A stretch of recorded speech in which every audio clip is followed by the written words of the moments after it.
오늘 우리에게 주시는 하나님의 말씀 고린도전서 15장 50절에서 58절 말씀 보겠습니다. 고린도전서 15장 50절에서 58절 말씀입니다. 우리 다 같이 읽습니다. 형제들아, 내가 이것을 말하노니 혈과 육은 하나님 나라를 이어받을 수 없고 또한 썩는 것은 썩지 아니하는 것을 유업으로 받지 못하느니라. 보라, 내가 너희에게 비밀을 말하노니 우리가 다 잠잘 것이 아니요 마지막 나팔에 순식간에 호련히 다 변화되리니 나팔 소리가 나매 죽은 자들이 썩지 아니할 것으로 다시 살아나고 우리도 변화되리라. 이 썩을 것이 반드시 썩지 아니할 것을 입겠고 이 죽을 것이 죽지 아니함을 입으리로다. 이 썩을 것이 썩지 아니함을 입고 이 죽을 것이 죽지 아니함을 입을 때에는 사망을 삼키고 이기리라 기록된 말씀이 이루어지리라. 사망아, 너의 승리가 어디 있느냐? 사망아, 내가 써는 것이 어디 있느냐? 사망이 써는 것은 죄요, 죄의 권능은 율법이라. 우리 주 예수 그리스도로 말미암아 우리에게 승리를 주시는 하나님께 감사하노니, 그러므로 내 사랑하는 형제들아, 견실하며 흔들리지 말고 항상 주의 일에 더욱 힘쓰는 자들이 되라. 이는 너희 수고가 주 안에서 헛되지 않은 줄 알미라. 아멘. 저는 오늘 이 말씀으로 부활의 비밀과 영광이라는 제목으로 잠시 말씀을 나누겠습니다. 많은 교회가 오늘을 이제 부활절로 지키죠. 부활절은 춘분과 보름을 기준으로 정해집니다. 춘분이 지나고 보름달이 뜬 다음에 오는 주일이 부활절이에요. 금년인 5786년의 6월절이 4월 2일이었고 부활절이 4월 5일. 그래서 굉장히 가깝게 있습니다. 6월절은 이제 우리가 아는 대로 그 성서력 1월 14일이잖아요. 그러니까 부활절은 요일을 기준으로 하는 반면에 그 6월절은 날짜를 기준으로 합니다. 그래서 늘 이제 서로 어긋날 수밖에 없게 되어 있죠. 자, 유대인들에게 금년의 6월절은 굉장히 특별한 날이었을 것 같습니다. 1차 이란 전쟁이 지난 초막절에 일어났었어요. 그리고 2차 이번에 폭격이 시작된 전쟁은 불임절에 시작이 됐거든요. 그리고 이제 아직 계속되고 있지만 이 6월절을 지나면서 이 전쟁이 거의 마무리 단계에 지나가지 않을까 이런 생각이 듭니다. 성경의 절기를 모에드라고 하는데, 모에드는 하나님께서 하시는 일의 징조를 나타내는 때이죠. 이것이 이제 창세기에 기록된 1장에 기록된 말씀입니다. 모든 절기에 하나님께서 어떤 특별한 일을 하시는 것은 아니지만 하나님께서 어떤 특별한 일을 하시고자 하면 절기에 하신다는 것은 분명합니다. 금년에도 그 6월절을 지내면서 이란 전쟁이 이제 있게 됐는데 이 이란 전쟁은 아마도 역사상 굉장히 큰 변화를 일으키는 또 다른 전쟁이 될 것이라는 생각이 듭니다. 큰 변화와 진동이 이 이란 전쟁을 통해서 나타나게 될 거라고 보는 거죠. 아마도 세계는 이란 전쟁 이후에 완전히 다른 세계에 살게 될 것이라는 생각이 듭니다. 세상이 아주 깊은 혼란으로 들어가고 있습니다. 전쟁으로 촉발된 변화가 국제 질서와 동맹 관계를 변화시킬 것이고, 정치 지도자들이 교체되고 경제적으로 큰 혼란이 오게 될 것이며, 산업도 이제 재편이 되고 말할 수 없이 많은 영역에서 큰 변화들이 일어날 것이 분명합니다. 이미 동남아 많은 국가들이 석유가 공급이 되지 않아서 큰 어려움을 겪고 있어요. 전쟁이 아니더라도 세상은 인공지능이 산업 전반에 큰 변화를 가져오고 있고, 감시체계와 통신망의 고도화가 이전과는 생각할 수도 없는 그런 정도로 변화가 가속화되고 있는 시점에 이 전쟁이 이런 변화를 아주 더 급속하게 가속화시킬 것이라는 생각이 듭니다. 이번 전쟁에서도 클로드라는 AI가 미국의 그 전략을 구성하는데 아주 중요한 역할을 했다고 그래요. 그런데 금년의 전쟁 양상은 예전과는 완전히 다른 종류의 전쟁이잖아요. 이제는 사람들을 아주 콕 집어서 다 죽이는 기술을 이미 다 확보한 이런 전쟁은 역사상 없었던 전쟁이죠. 이렇게 그 좀처럼 예측하기가 어려운 상황에 처하면서 아마도 사람들은 그 더 많은 불안을 느끼면서 영적 존재를 찾고 의지하는 그런 경향이 생겨나지 않을까 이런 생각이 듭니다. 사실은 이것이 하나님께서 지금 땅과 하늘을 흔드시고 정치 경제와 교회를 흔들고 계시는 목적 중에 하나입니다. 사람들을 불안하게 만들고 사람들로 하여금 하나님께로 나아가게 하는 거죠. 이러한 혼란이 교회의 부흥을 가져오는 중요한 조건이 되는 것입니다. 한국 교회도 이런 경험의 산물이죠. 1900년대 초 1905년에는 을사조약이 있었죠. 이 나라가 멸망하는 위기 속에서 1907년 평양 대부흥이 있었잖아요. 그 한 해에 나라가 완전히 바뀌었습니다. 그 전 근대적인 신분 사회의 조선이 이제 완전히 깨어나서 근대로 진입하기 시작하는 그런 사회로 바뀌고 그 평양 대부흥 때 전국에서 한 달을 걸어서 평양에 와서 성경 공부하러 왔다고 그랬었어요. 이런 열정이 전국적으로 일어나서 그 한 해에 10여만 명이 예수를 믿었다고 그랬습니다.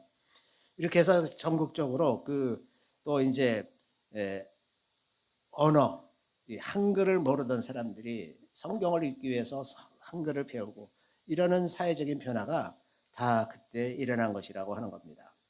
또 1950년대 이제 초에 6.25 전쟁을 치르지 않았습니까?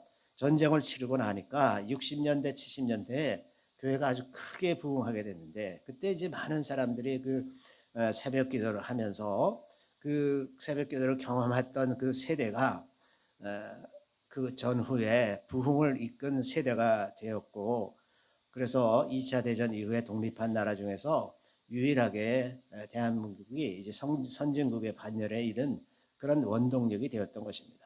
이것은 과대망상증적인 표현이 아니고 미국도 두 차례에 걸친 대각성 운동의 결과로 미국 사회가 아주 크게 변했거든요. 1740년대에 미국에 이제 1차 대각성 운동이 있었는데 그 결과가 미국의 독립이었습니다. 이 엄청난 사건이 그 대각성 운동의 결과로 생겨난 거예요. 그리고 2차 대각성 운동이 이제 1800년대 중순쯤에 이제 대각성 운동이 있었는데 이때 굉장히 놀라운 일들이 많이 일어났는데 사람들이 신학생을 양성하기 위해서 학교를 자기가 돈을 내서 세우기 시작했어요. 그것이 오늘날 유명한 하버드, 예일 뭐 이런 유수한 대학들이 다 그때 생겨난 대학들입니다. 그리고 이제 도덕 운동, 그다음에 교육, 그다음에 여성의 역할 증대라든지 노예 해방, 1860년대 이제 남북 전쟁이라는 게 이런 대각성 운동의 결과로 사회가 변화가는 힘을 얻게 된 거예요. 이렇게 그 사회가 한 나라가 이런 부흥 운동으로 인해서 아주 크게 변하는 것을 볼 수가 있습니다.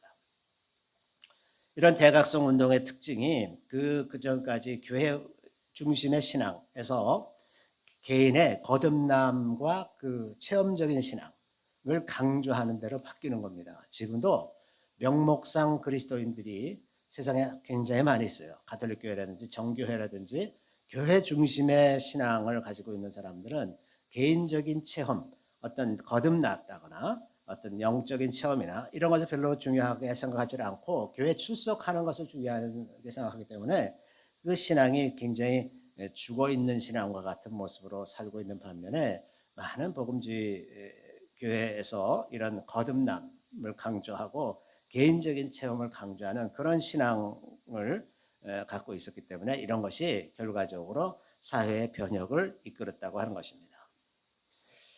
이렇게 개인적인 체험을 했던 성도들이 그동안의 기도의 제단을 지키면서 살아온 것이 한국의 기독교라고 말할 수가 있습니다. 5786년에 6월절을 맞이하면서 한국 교회도 다시 그 생기를 되찾고 개인적인 그리고 체험적인 신앙으로 교회와 나라가 회복되는 놀라운 은혜를 경험하게 되기를 소망합니다. 그런데 한국 교회가 생기를 잃게 된 것은 경제적인 번영과 관계가 깊습니다. 아직 못 살고 기도할 일이 많았을 때에는 교회마다 기도원마다 기도하는 사람들이 넘쳐났죠. 80년대만 하더라도 정초에 기도원에 가려면 이건 뭐 하늘의 별 따기 같이 싸움하다시피 막 그러면서 갔었어야 돼요.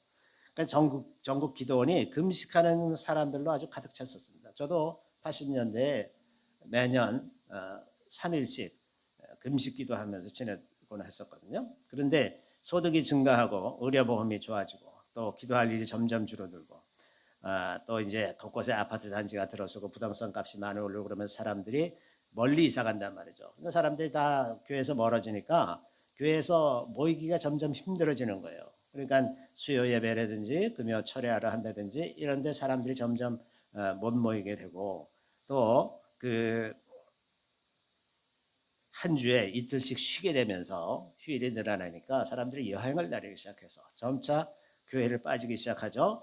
해외 여행도 이제 폭발적으로 늘어나기 시작했고 국내 여행도 많아지고 또 대학 입시 제도도 수시로 바뀌면서 학생들이 점점 경쟁에 내몰리게 되고 여러 학원을 다니느라 교회 갈 시간은 없고 그래서 점차 다음 세대에 대한 신앙 교육도 쇠퇴하게 되었어요.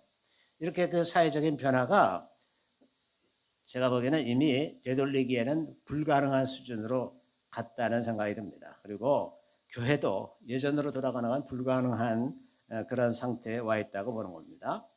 그래서 이런 영적 상황을 되돌릴 수 있는 유일한 소망이 저는 부흥이라고 생각합니다. 부흥이 아니면 이 흐름을 바꿀 방법이 없어요. 사람들은 너무나 그 자기 만족에 빠져서 살고 있잖아요.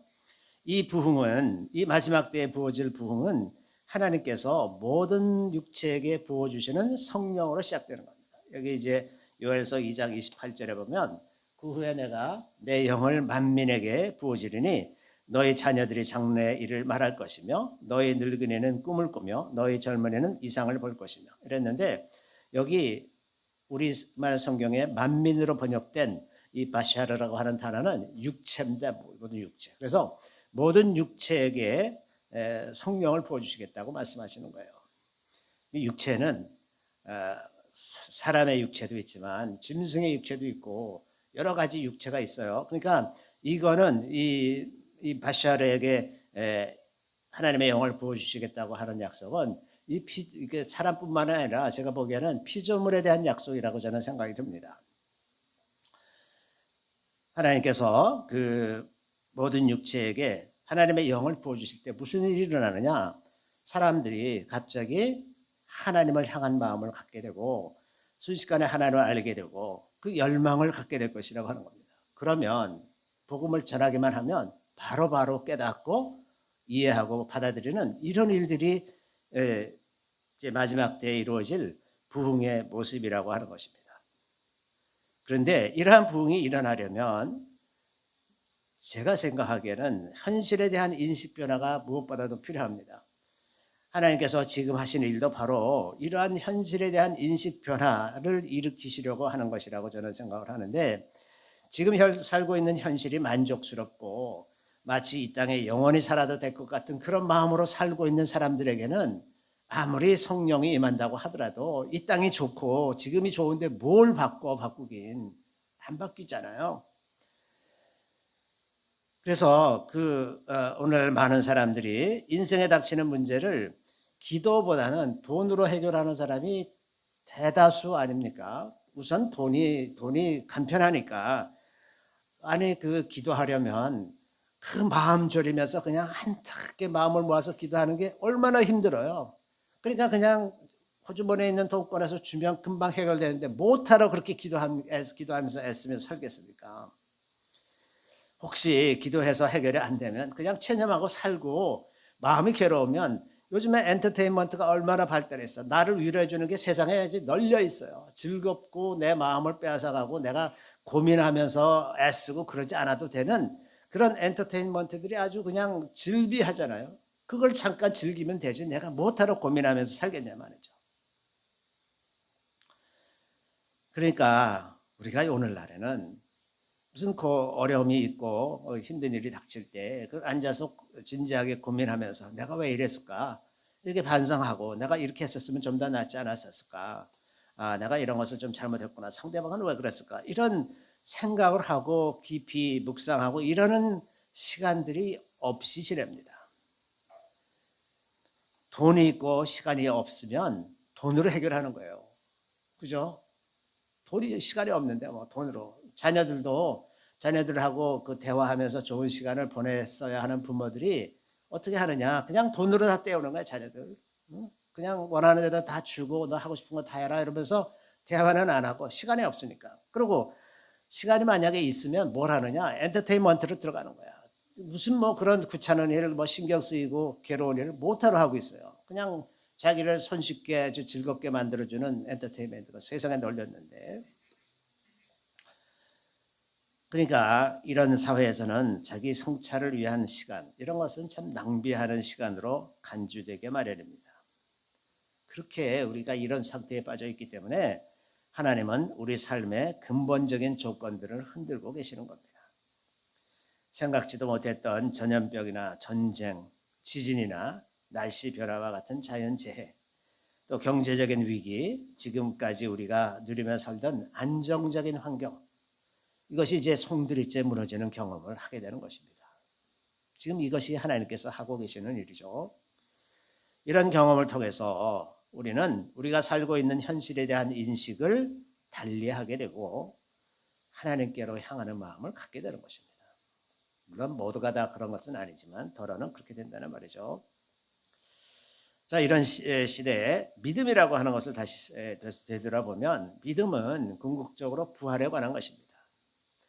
부활에 대한 믿음은 우리가 살고 있는 이 현실이 진정한 우리의 것이 아니고 완전한 것도 아니라는 생각에 근거하고 있습니다. 비록 이 세상은 하나님께서 지으신 세상이지만 인간의 범죄로 말미암아 사탄에게 권세를 내어주었고 이 세상에 사는 동안 우리는 끊임없이 사탄의 세력이 주는 고통과 슬픔을 겪을 수밖에 없다는 분명한 인식이 필요한 것입니다. 만일 이 세상이 우리에게 완전한 것을 줄 수 있었다면 우리는 세상을 바라고 있으면 되는 거예요. 그렇잖아요? 이 세상에서 모든 것이 만족한데 뭐하러 딴 세상이 필요하겠습니까? 그런데 현실은 우리가 바라는 것과는 달리 수고와 슬픔뿐이고 결국은 죽음을 맛보아야 하는 그런 곳이 아닙니까? 요즘에는 수명 150년 얘기도 나오고 있어요. 뭐 장기 교체하고 뭐 무슨 줄기세포 뭐 어떻게 하고. 그런데 말이죠. 제가 요즘에 경험하는 것은 그 부모님들 혹은 시부모님들을 모시고 있는 사는 사람들이 연세가 90이 넘고 뭐 어떤 생산적인 아무런 일도 못 하시는 이런 상태, 또 치매도 걸리고 그 기억력도 쇠퇴하고, 그런데 이분들이 아직 그 옛날의 생각의 습관이 남아 있어서 자녀들을 괴롭히고 나 좀 왜 내버려 두느냐 내 이 나쁜 놈들아 그러면서 뭐 이래서 괴로워하는 사람들을 많이 봐요. 이게 장수한다고 뭐가 좋습니까? 장수한다고 좋을 일이 별로 없어요. 적당한 데 가는 게 좋은 것이지. 이제 150세 삶은 뭐합니까? 다른 자기는 권세가 있으니까 자기는 행복할지 모르지만 얼마나 많은 사람들을 불행하게 만들면서 그렇게 누리고 살면 무엇을 하겠습니까? 그래서 우리가 이 진정으로 바라는 것은 이 현실 너머죠. 이 현실 너머입니다. 궁극적이고 영원한 현실, 곧 부활을 소망하는 것입니다. 그래서 부활이라고 하는 것이 단지 다시 산다는 의미가 아니라 고통과 슬픔과 죽음이 없고 완전히 정결한 새로운 삶을 사는 겁니다. 우리는 이 소망을 가지고 있는 거예요.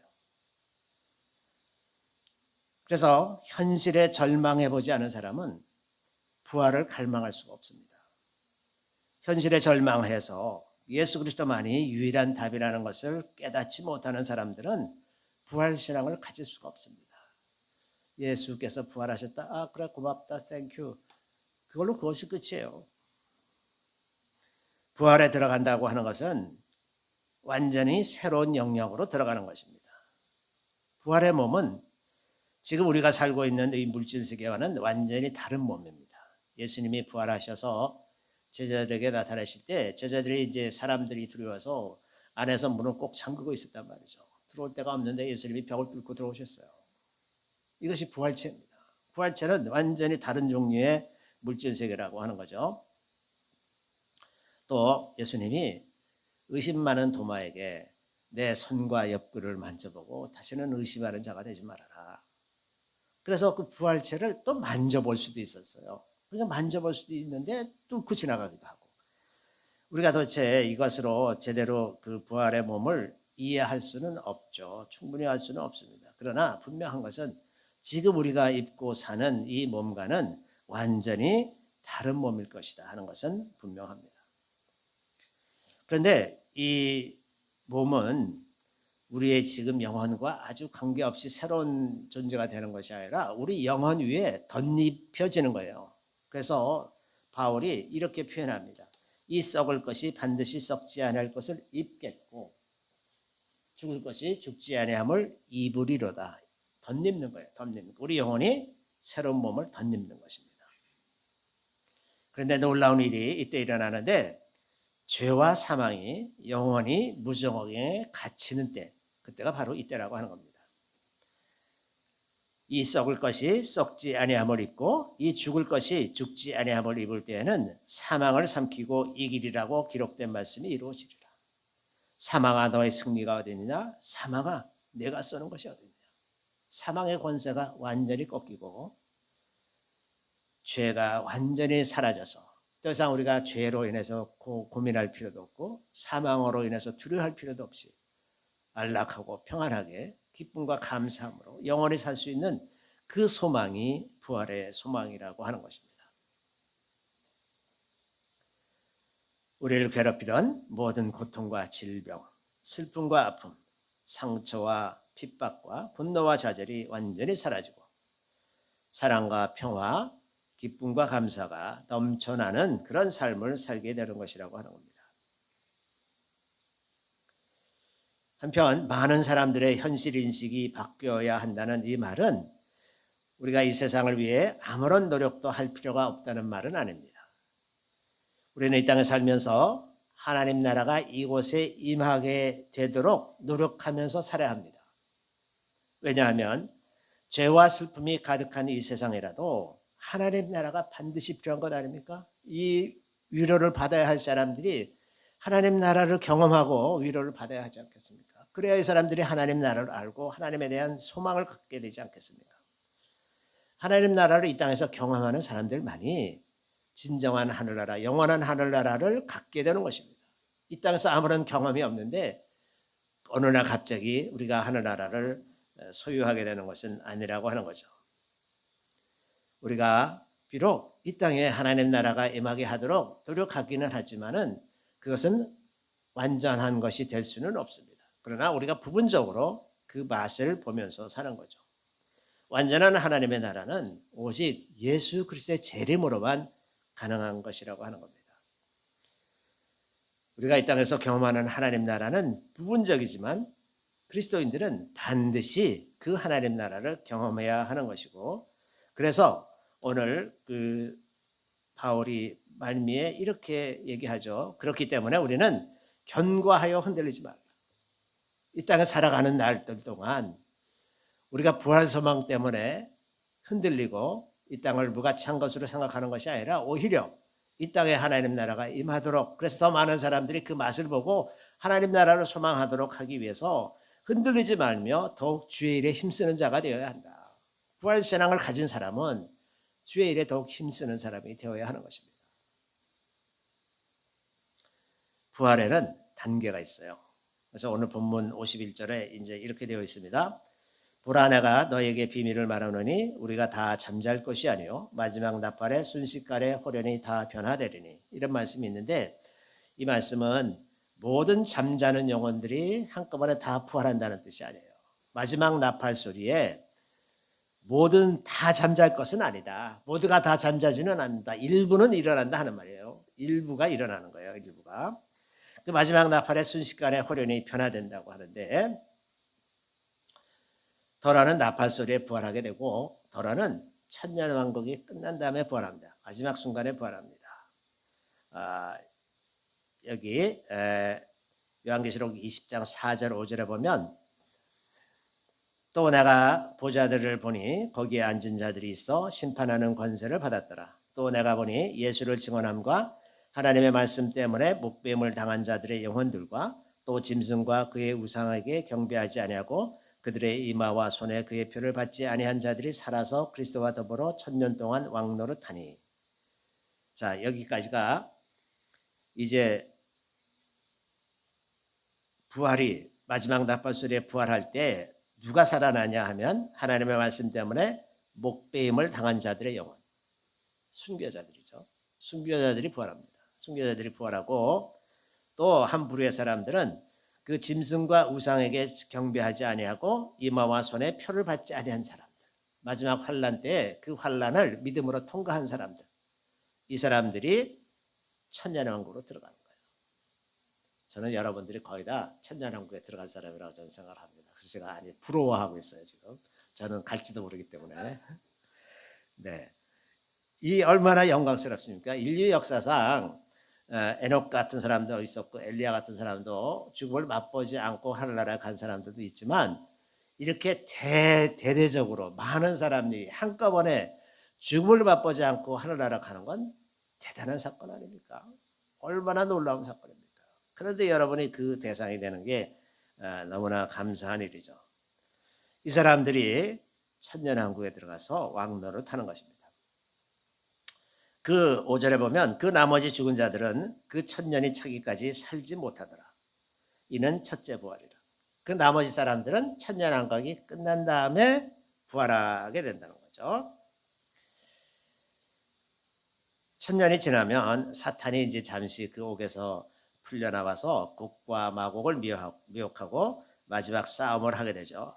그래서 이들이 지면에 퍼져 있는 성도들의 진과 그 성을 포위하는데 이때 하늘에서 불이 내려와서 그들을 태워버린다고 합니다. 그리고 그들을 불과 유황못에 던지게 됩니다. 이것이 그들에게 임하는 영원한 형벌이에요. 그러고 나서 이제 하늘에 흰 보좌가 펼쳐지고 보좌에 앉으신 이가 계신데 모든 죽은 자들이 심판을 받기 위해서 일어납니다. 남은 성도들의 부활이 이때 이루어지는 거죠. 심판을 받기 위해서 다 일어나서 영생에 들어갈 자들은 영생에 들어가고 또 영벌에 들어갈 자들은 영벌에 처해지는 그 마지막 심판, 백보자 심판이라고 하는 그 마지막 심판을 이때 당하는 것입니다. 이것이 둘째 사막이죠. 성도들은 새 하늘과 새 땅, 새 예루살렘에 들어가게 될 것입니다. 이것이 우리에게 있는 영원한 소망이죠. 자, 주님께서 다시 오실 날이 참으로 멀지 않았고 여기에 계신 많은 분들이 천년왕국에 들어가게 될 것으로 저는 생각을 합니다. 인류 역사상 놀랍게 이러한 영광스럽고 아름다운 시대에 우리는 살고 있는 것입니다. 그래서 우리가 얼마 남지 않은 주님의 재림을 맞이하면서 계속해서 주일에 더욱 힘쓰는 자가 되고 우리가 하나님께서 하시는 일에 주목하고 그 일에 동참하는 일꾼들로 세움받는 저희들이 다 될 수 있기를 기도합니다. 우리 잠시 기도하겠습니다. 할렐루야, 우리 주님을 찬양합니다. 주님께서 다시 오실 날이 가까이 온 이 시대에 우리가 이것을 깨닫고 주님을 경배하며 살게 하시니 주님 참으로 감사드리옵나이다. 주님 우리에게 굳건한 믿음을 주셔서 이 모든 환난과 어려움을 잘 통과할 수 있게 도와주시고 주께서 온 땅에 큰 부흥을 일으키실 때 우리가 기쁜 마음으로 부흥의 일꾼, 추수의 일꾼으로 참여하는 자들이 다 되게 하여 주시기를 원합니다. 주여 내가 여기 있나이다. 나를 보내소서라고 말할 수 있게 도와주시고 우리에게 필요한 모든 것들을 다 공급하여 주셔서 주의 넉넉한 은혜가 항상 우리를 뒤따르게 하여 주시기를 간절히 바라옵고 모든 말씀 하실 적마다 우리 구주 예수 그리스도 이름으로 감사하며 기도드리옵나이다. 아멘.